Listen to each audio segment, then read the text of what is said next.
வணக்கம் நண்பர்களே. இப்போ நீங்கள் பார்க்குற பூவோட பேர் தான் வந்து செங்காந்தல் பூ, அப்படின்லாம் காந்தல்னு சொல்லுவாங்க. இலங்கை பகுதியிலலாம் கார்த்திகை பூ அப்படின்னு சொல்லுவாங்க. இதுதான் வந்து பார்த்திங்க அப்படின்னா நமது தமிழ்நாட்டினுடைய தேசிய மலராக ஏற்கப்பட்டிருக்கு, அதாவது மாநில மலராக. அதே போல் தமிழீழத்தின் தேசிய மலர் இதுதான், செங்காந்தல் மலர் தான். ஜிம்பாப்வே நாட்டினுடைய தேசிய மலராகவும் இந்த செங்காந்தல் பூ வந்து அறிவிக்கப்பட்டு இருக்குது.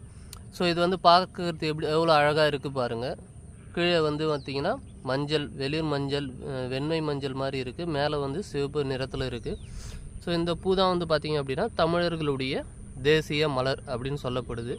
இது வந்து பொதுவாக கார்த்திகை மாதத்தில் பூக்கும். கார்த்திகை மாதத்தில் பூக்கிறதால இதுக்கு வந்து கார்த்திகை பூ அப்படின்னு ஒரு பேர் இருக்குது.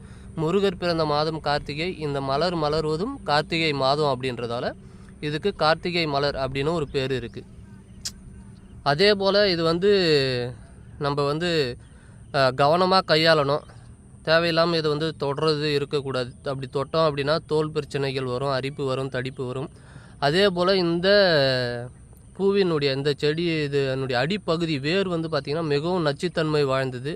ஸோ அதுவும் கவனமாக இருக்கணும். என்னதான் நம்முடைய தேசிய மலராக இருந்தாலும், தமிழர்களின் அடையாள பூவாக இருந்தாலும் இதை வந்து நம்ம கவனமாக கையாளணும். அதே போல் இது வந்து போருக்கு செல்லும் போது அந்த காலத்தில் தமிழர்கள் வந்து சூடிக்கின்னு போவாங்க. மாலையாக கோர்வை செய்து சூடிக்கின்னு போகக்கூடிய ஒரு வழக்கம் இருந்து வந்தது. ஸோ அந்த வகையில் சிறப்புமிக்க ஒரு வீரத்தின் அடையாளமாக இந்த மலர் வந்து பார்க்கப்படுது.